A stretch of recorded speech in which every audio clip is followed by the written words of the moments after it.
neglected, unprotected, and disrespected, the Black woman in America. Hello, everybody, and welcome into day 3 of the Social Justice Summit. I am Danielle Baskin, founder and CEO of The Image, and I bring you greetings on the behalf of The Image, LRY Media Group, and Rebirth Marketing and Consulting. Day 1 and day 2 was a complete success, and I have no issues or concerns with saying that day 3 is going to knock your socks off. We're going to deep dive into the real conversations about the disrespect and the unprotected and the neglected Black woman here in America. Rashida Reese will lead the conversation with Dr. Lachelle Barmore and singer-songwriter Marquita Anthony, just to name a few. We thank you for tuning in, and we hope that you share and invite a friend to come in and talk about the unadulterated truth about Black women in America. Rashida, take it away. Hello, everyone. Welcome to the final day of the Social Justice Summit, presented by The Image. I am Rashida Reese, CEO of Rebirth Marketing and Consulting. I would like to first thank LRY Media Group and The Image for allowing me to be a part of this important conversation and moderate this actual summit.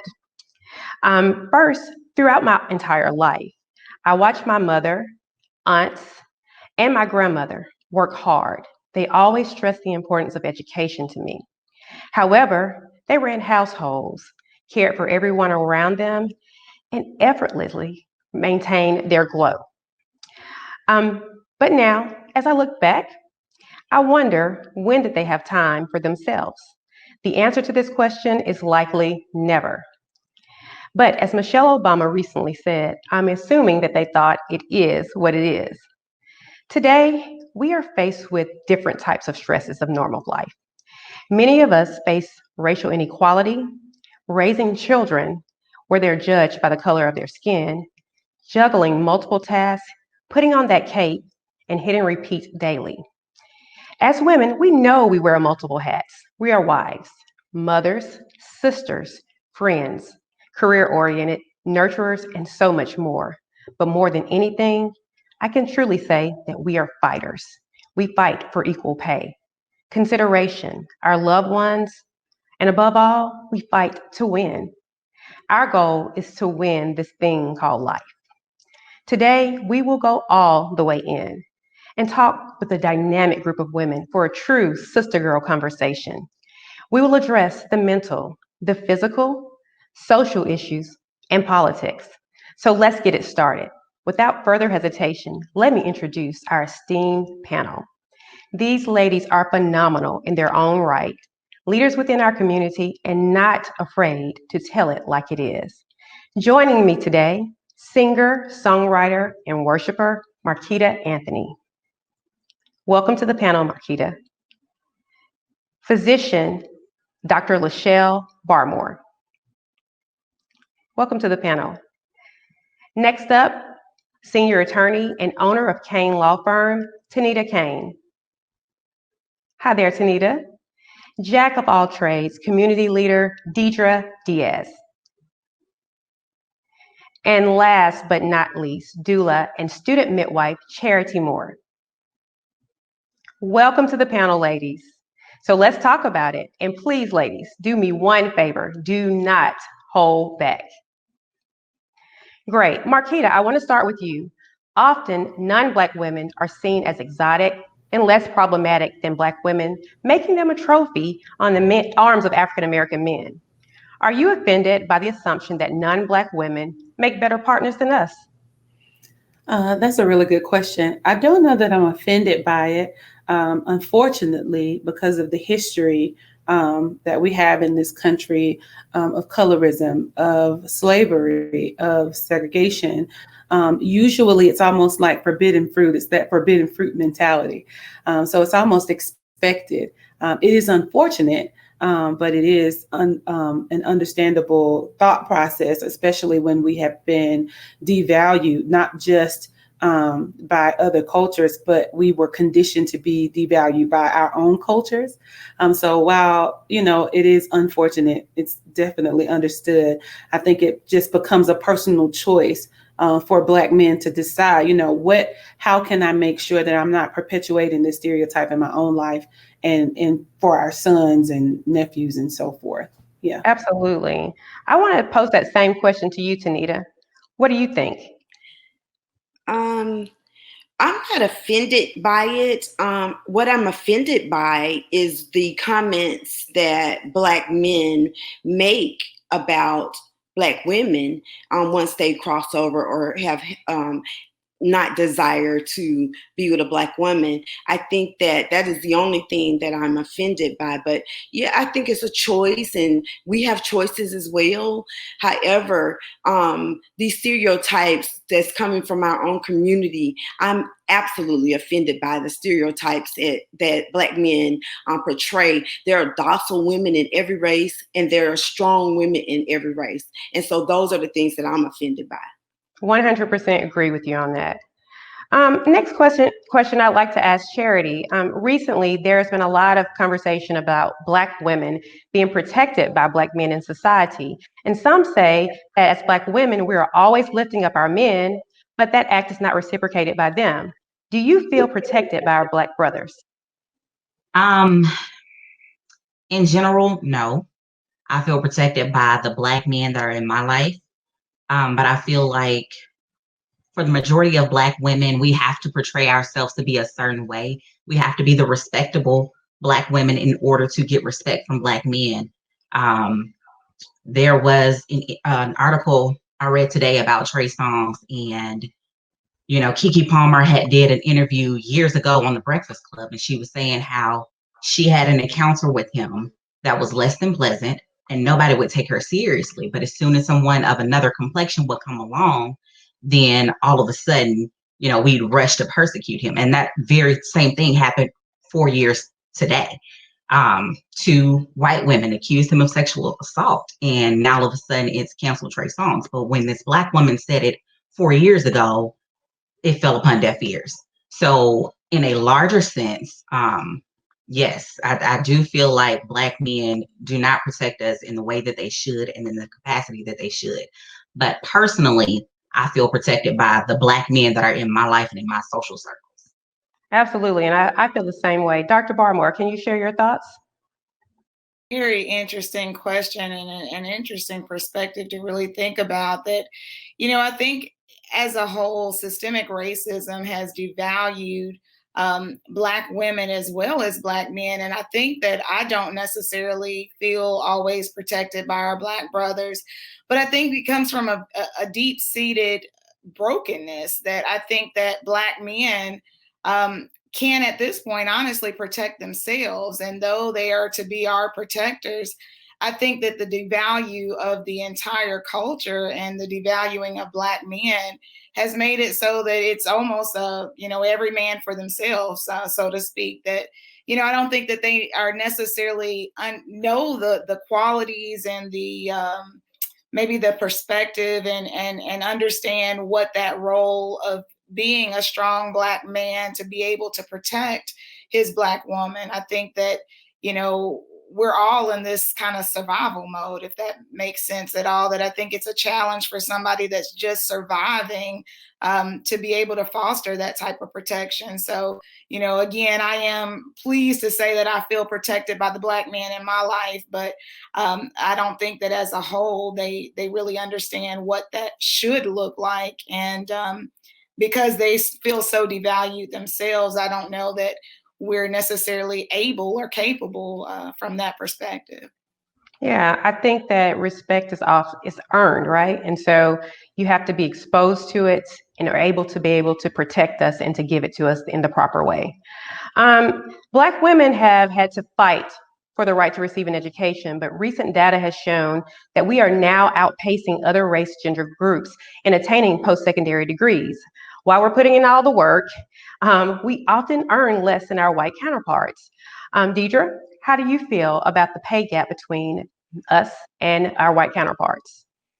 Well, I think that numbers don't lie in an instance like this, and that the research and studies prove that Black women are underpaid significantly in the workplace, and that is not a good thing. I'm hoping to see a shift in that narrative. I remember many, many, many years ago, there was a very popular book called Women Don't Ask, where the sentiment and the belief was that we don't have equal pay for equal work because men negotiate their salaries and women don't. But in more recent times, what the research says is that women do ask and men ask too. However, men are rewarded at a much higher pace. Black women have done it all. We are significantly educated. We're leaders in our communities, leaders in our homes. So the advice I have on that is, one, it absolutely must change, but also that sisters have to continue to stand in their truth and raise their voices and leave places where you're not being respected and go where you are. Girl, you said something there. Absolutely. Tanita, I would like for you to just answer that question as well. That's a good question. In my perspective, I'm an attorney. So in my world, it is important that we not only ask, but others ask. I think that a lot of times that people are saying that, okay, we don't have qualified candidates, or we don't have this, or we don't know. It is about educating and then not being silent. Don't be silent. If you know that there's disparaging wages, or someone is being mistreated in the workforce, don't allow that. Don't stand for that. Speak up, bring in candidates, and that way you're confronting the issues. And if all else fails, sue. Spoken from the words of an attorney, right? Dr. Barmore, because you are in the medical profession, I'm sure this happens for you guys all the time. Can you share your thoughts? That actually is a panel that I sit on in another aspect is equality in pay. And I am so happy to hear that other people are really talking about this piece as well, because it is a big issue for us that women in medicine are paid significantly lower than men with the same experience and the same criteria. And the council that I sit on does kind of suggest that maybe we don't ask quite as aggressively, and not to negate what may be seen in other roles, but even from my own perspective, as a young resident, I didn't know what types of things, and when we talk about pay, looking at stock options, those were all things that I didn't even know to really ask. So yes, I wanted to be able to negotiate my contract, but to be perfectly honest, I wasn't quite sure of what those things were that I even deserved. I think that it is awesome that we're moving forward in education and moving forward in our fields. But I think that as being first generation in medicine and things like that, that there's certain generational things that we don't know to ask for. And I think being able to have these types of open conversations that suggest it is okay. Now, in anybody that I mentor, my first thing is to say, never accept the first offer, whatever you're doing, you know what I mean? And I think that even with that being said, you need to know what types of things you should be asking for. And I do think that we're moving forward and starting to negotiate, but I want to make sure that we're negotiating on the things that we even really know about. And it's been a deep-seated thing that women are the nurturers, the caregivers. And am I more likely to take off to take care of my sick babies? Absolutely. But does it change my productivity? Absolutely not. So I think that we need to kind of forget that phase of, well, I may need to be able to have that flexibility. If they're not paying me as much, they shouldn't expect the same productivity. But it's not the case. And I see people that never take off to take care of their kids that aren't nearly as productive as I am. So I think we need to not be thinking in terms of that. Yeah. And, I think that there's just, we got to ask, but we got to be asking for the right things. You all said some significant things, and those were some nuggets everybody dropped. Number one, we all need to lift each other up, especially in our industries, right? You never know who needs that help, because sometimes you can't negotiate because You don't know. And so I think it's important for us to bring up this younger generation behind us, mentoring and sharing what we know so that they're able and are equipped to be able to provide that knowledge to them. I think that that is very important for our younger generation. And I also think that we are more than productive because we just wear our cape so well. So just we put it on and we make sure that it happens. So everybody that answered that question, you guys dropped some serious nuggets for our audience. I really want everyone to have an opportunity to answer this next question. What is the best way for a Black woman to assert herself without being labeled the angry Black woman? Let's start with you, Charity. I think the best way to do it is just do it. Somebody is gonna feel that way about you regardless of how you do it. Because you are Black, because we're Black, I've actually gone through it myself several times. And it doesn't matter how articulate you are, it doesn't matter how well you convey your thoughts and get your message across, people are gonna feel how they feel. So best way to do it is just to do it. Yeah. Marquita, share your thoughts. I definitely agree. Be yourself. Everybody has to maintain some level of decorum, some level of professionalism, depending on the environment. But honestly, if you're not yourself, if you don't have the freedom to be yourself in an environment where, you need to, assert yourself or make your opinion or state facts, make things known, you kind of really don't have the opportunity to show and help people experience the best of who you are. That's a part of who you are. That's a part of the best of who you are. And so I say, be yourself, maintain decorum, do what you need to do to make sure you remain professional. I think that like my predecessors have said, be assertive, do your thing. Because the honest to goodness truth is, I think that the more that we try not to be assertive and try to be that person, it builds up and makes you a little less than just nice. So I think that the bottom line is assert yourself and do it all the time so that there's never any question about someone walking over you and then you're exploding. So the more you assert yourself, I think that the better off things tend to be. Yeah. Tanita, your thoughts? Yes. For me, I agree with everyone about being yourself. Just be yourself and be who you are. Because unfortunately, the stigmatism is placed on us from society, and it's not anything that we've done to do that. So they just look at us, and because we're Black women, we're angry Black women, and we're really not. So just be who you are. I think that it helps you climb the ladder to success, to be assertive and not be the doormat. And what people think of you or say of you is their problem. Absolutely. And Deidre, last but not least, you.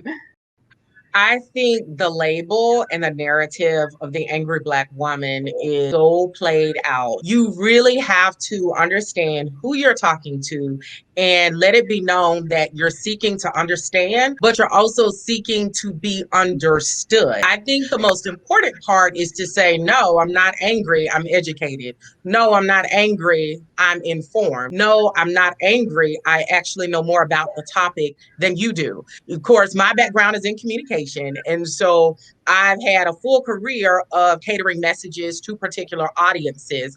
But I think making it clear that that label is not appropriate and then talking through why the label came about and standing in your own place of peace is very helpful to that narrative eventually going away. Seeking to understand, right? And also to be understood. Let's talk a little bit about politics. So as we are all aware, the Vice President Joe Biden chose Senator Kamala Harris to be his running mate. And we, as Black women, we've kind of carried the vote for some of these major important races. In what way, if any, do you think women of color in this role will impact future generations? Sorry, Charity, I want to start with you.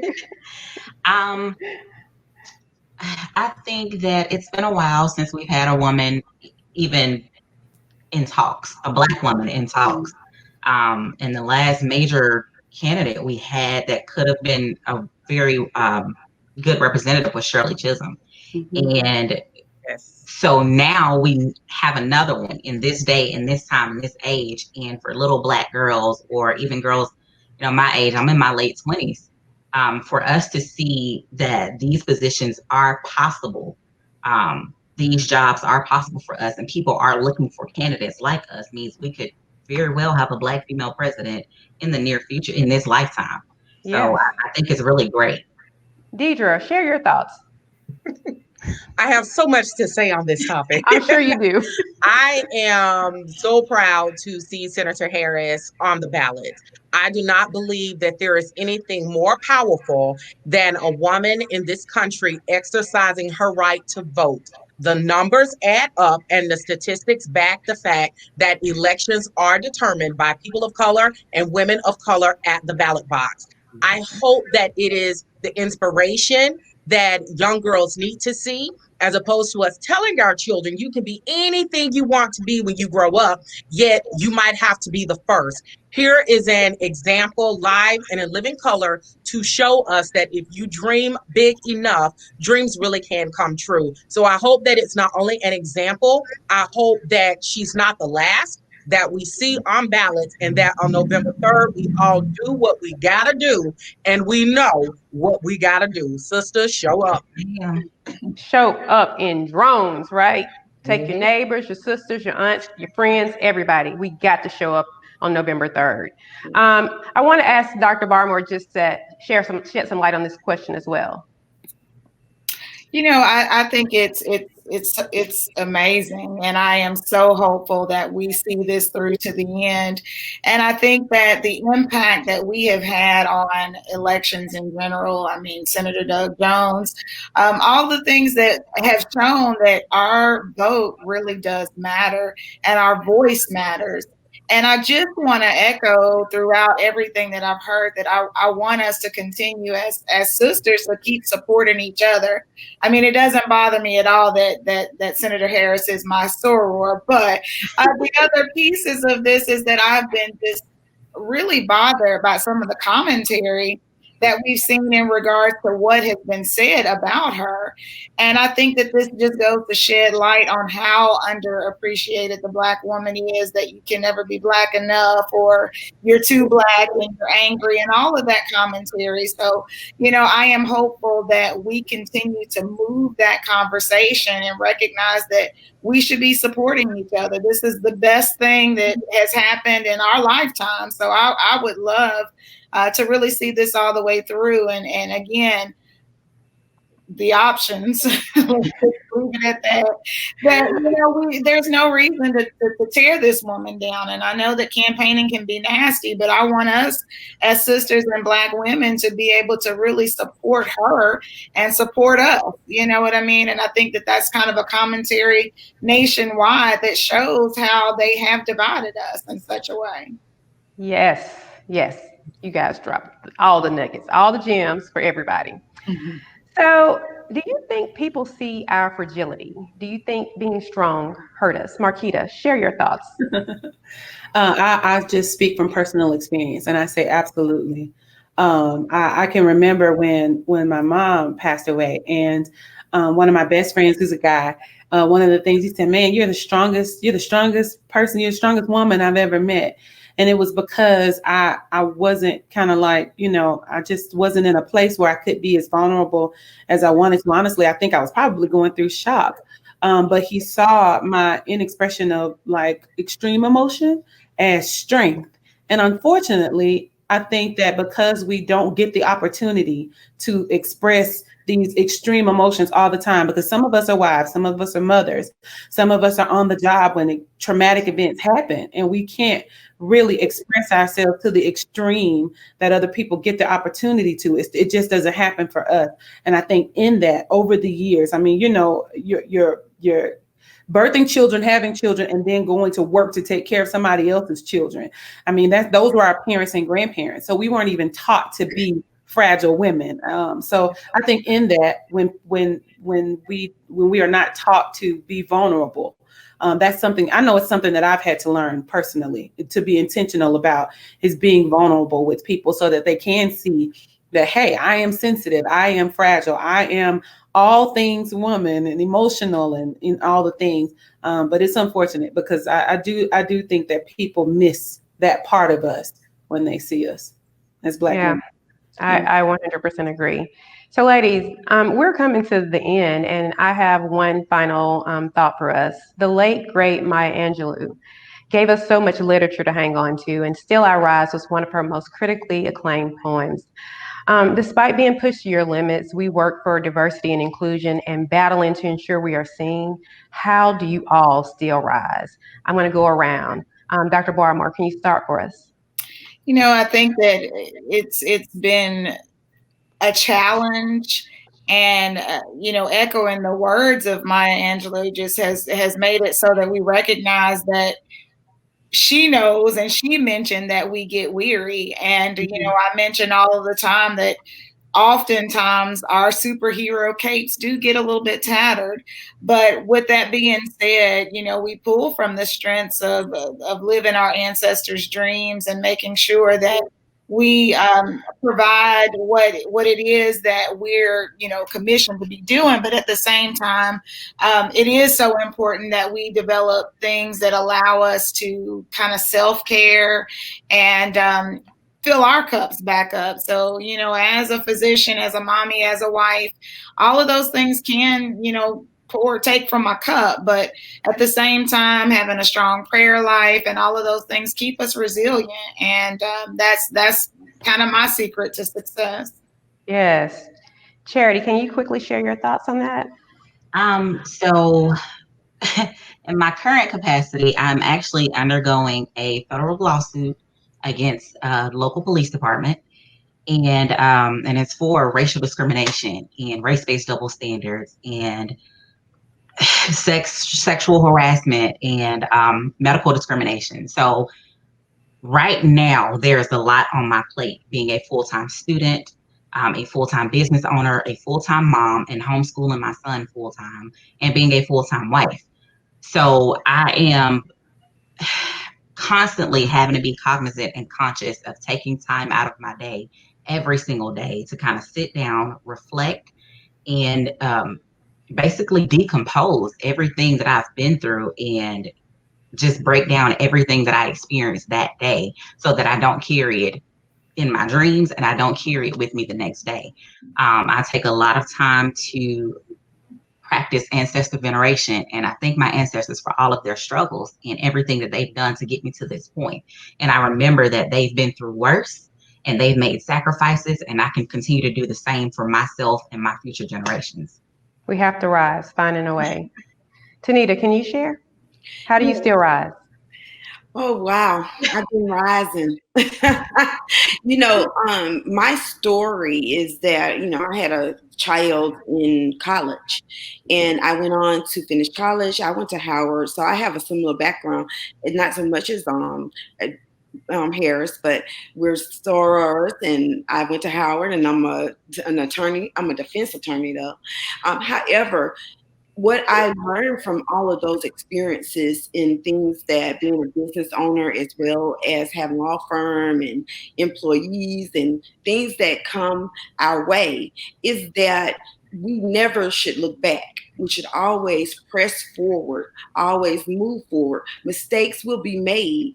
Look at those mistakes not so much deeply as like how you let yourself down, but how you can learn from them and press forward and still rise. Absolutely. Deidre, I want to end here with you. How do you still rise? Well, I still rise because the God I serve did not create me in his own image to simply be average. I rise because I have a village of sisters and friends and women in Delta Sigma Theta who lift me up. I rise because I'm Joe's wife, Matilda's daughter, and Matthew's mother. I rise because we have no other choice but to stand up for what we believe in. And that is why I rise and I rise. Okay, speak truth to power, sister. Okay. So my final thing for you guys is the officers that murdered Breonna Taylor are still free. We've seen others go behind bars, and unfortunately, they're still walking free. I just wanted y'all to do me one quick favor on the count of three. Please say directly to the camera, please arrest the officers that murdered Breonna Taylor. On the count of three. 1, 2, 3. Please Please arrest the officers Murder, Breonna that murdered Breonna Breonna Taylor. Taylor. Thank you, ladies. Thank you so much. I have thoroughly enjoyed each and every one of you. I admire you all, and you guys continue to be great. Thank you for joining us for the Social Justice Summit. We've brought 3 days of invigorating and stimulating conversation to our viewing audience. I hope you have enjoyed this and you've taken away some gems that you can sprinkle throughout your network. On behalf of LRY Media Group, The Image, and Rebirth Marketing Consulting, be blessed and stay woke.